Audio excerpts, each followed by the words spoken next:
Sobre este assunto que a gente fala agora com o Reginaldo Nogueira, diretor nacional do IBMEC. Seja bem-vindo à nossa programação, Reginaldo. Um ótimo dia a você. Bom dia, muito obrigado pelo convite.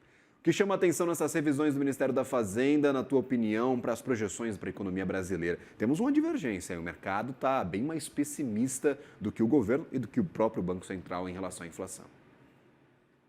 Se a gente olha para o histórico das previsões do Ministério da Fazenda, né, em geral, a Secretaria de Política Econômica tende a ser um pouco mais otimista do que a média de mercado.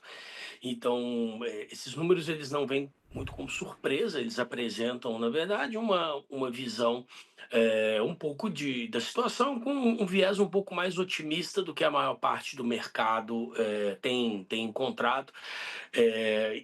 Mas se a gente olha o grande cenário, né, se a gente olha a big picture, eles estão contando uma história parecida. Primeiro, quando a gente olha para 2025, né?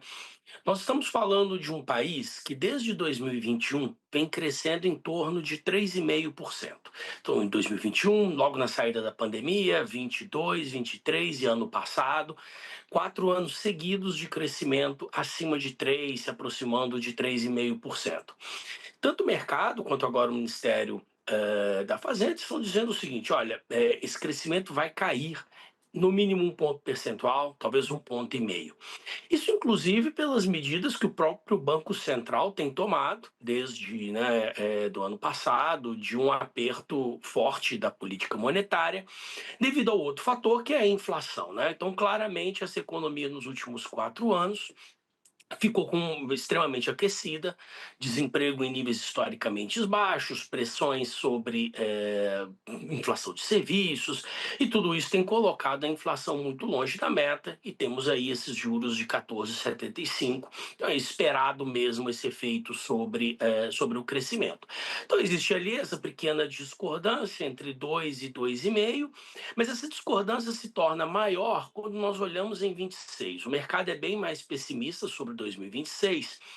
Inclusive, eu acredito que o mercado já, e com todas as sinalizações que o Banco Central já deu, o mercado já aceitou que os juros continuarão muito altos por muito tempo. E isso deve ter um impacto relevante sobre a economia em 2026, um controle cada vez maior sobre a demanda agregada, sobre investimento e sobre consumo. O crescimento de 2,5 no ano que vem significaria uma retomada da economia a partir do primeiro trimestre do ano que vem, após uma economia que deve se esfriar agora no segundo semestre desse ano. Então, esse sim, essa diferença do crescimento do próximo ano é que ela é um pouco mais difícil de se entender. Ela, então, 2,5% do ano que vem, inclusive de crescimento, iria contra tudo aquilo que o Banco Central está fazendo agora. Isso, na verdade, diria o seguinte: que o Banco Central precisaria subir mais os juros, porque claramente a economia não estaria respondendo, não estaria havendo acomodação da taxa de crescimento. Acho que esse é um ponto. Segundo ponto é a taxa de inflação. Temos aí, de novo, para esse ano, uma diferença nem tão grande, embora ainda, né, nós estamos falando aí de 5 e 5,5, 10% de diferença entre o consenso de mercado do Focus e o relatório da Secretaria de Política Econômica, né, do Ministério da Fazenda.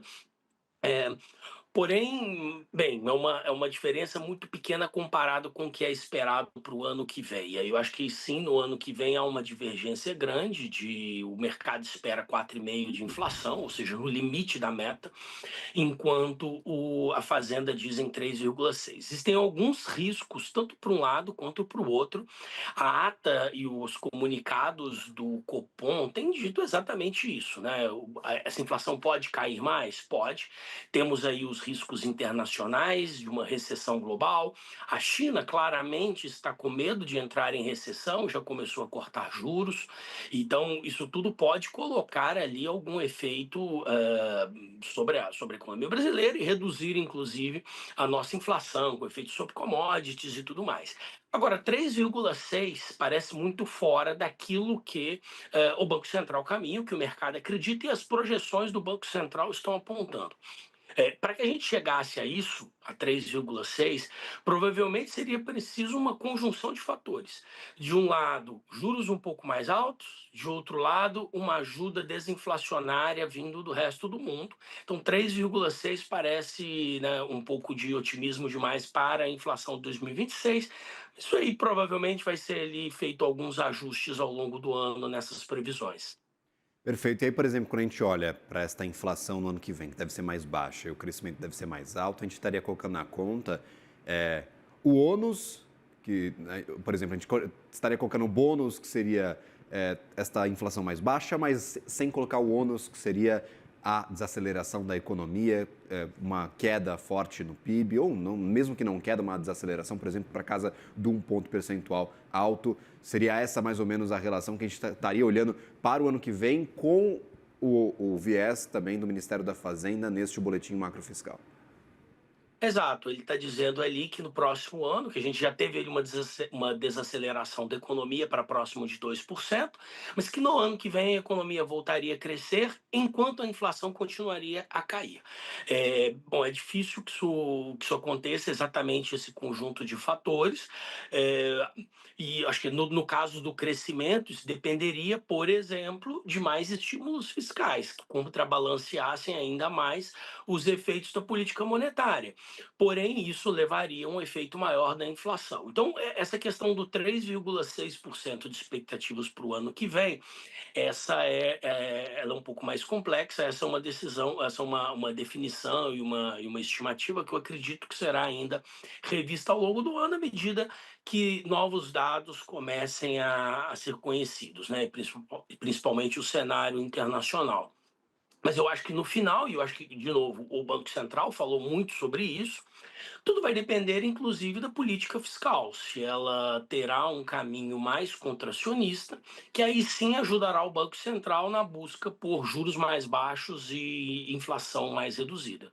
E aí, por exemplo, quando a gente olha para o próprio cenário de riscos do Banco Central, essa possibilidade que a gente está vendo no boletim macrofiscal de reaceleração da economia não está nas contas, né, o Reginaldo? Porque um dos riscos que aparece, inclusive, é a economia desacelerar mais fortemente do que a expectativa do Banco Central. Isso que está no balanço de riscos da instituição, mas, por enquanto, nenhuma, por exemplo, quando a gente olha para o balanço, não tem uma indicação de que a economia poderia voltar a crescer, mas sim se manter resiliente por mais tempo, não responder às políticas do Banco Central de juros. A gente não teria essa aceleração. Então, a própria autoridade monetária tira isso da conta, o que está aparecendo nesse boletim macrofiscal.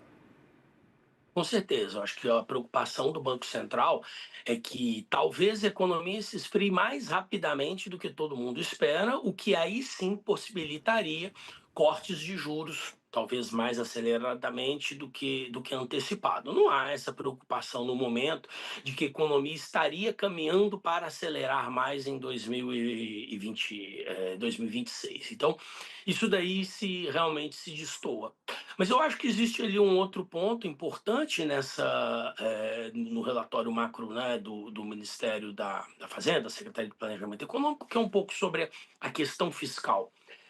A questão fiscal ela tem sido muito tratada pelo Banco Central em suas atas. Isso aparece dentro dos balanços de riscos, né, como você mesmo disse. Isso aparece como um dos pontos de preocupação do Banco Central, de que a política fiscal continue expansionista, e é isso que a gente tem visto nos últimos anos, né? Uma das dificuldades que o Banco Central tem visto é exatamente o fato, e tem sido dito amplamente, né? Que é um Banco Central que aperta no freio e uma política fiscal que aperta no acelerador. Isso transforma ali em uma economia que responde menos à taxa de juros, e por isso os juros precisam ficar maiores. Então, esse é um pouco do desafio. Para esse ano, o Ministério da Fazenda espera, né, a Secretaria de Política Econômica apresenta ali, né, expectativas de resultados um pouco melhores para a situação fiscal, mas é importante destacar que continuamos falando já dentro de 2025, né, nós estamos falando de um déficit primário de em torno de 73 bilhões de reais. E pior do que isso, quando a gente olha para 2026, a gente vê crescimento, expectativa de crescimento desse déficit primário no próximo ano. Então, acho que do ponto de vista do Banco Central, esse, na verdade, entra na composição dos seus riscos. Na verdade, a política fiscal não está ajudando no controle da inflação. Ela está ali tornando o trabalho do Banco Central um pouco mais difícil do que ele precisaria ser.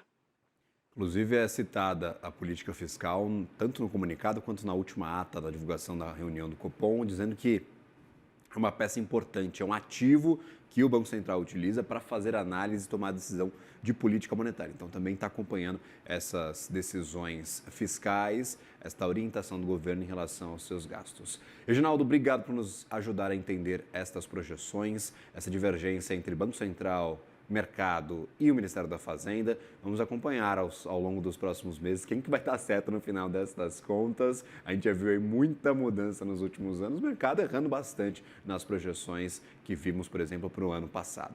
Muito obrigado pela participação, sempre disponível, claro, sempre bem-vindo aqui à nossa programação. Um ótimo dia e uma boa semana para você. Bom dia, muito obrigado. Agradecido.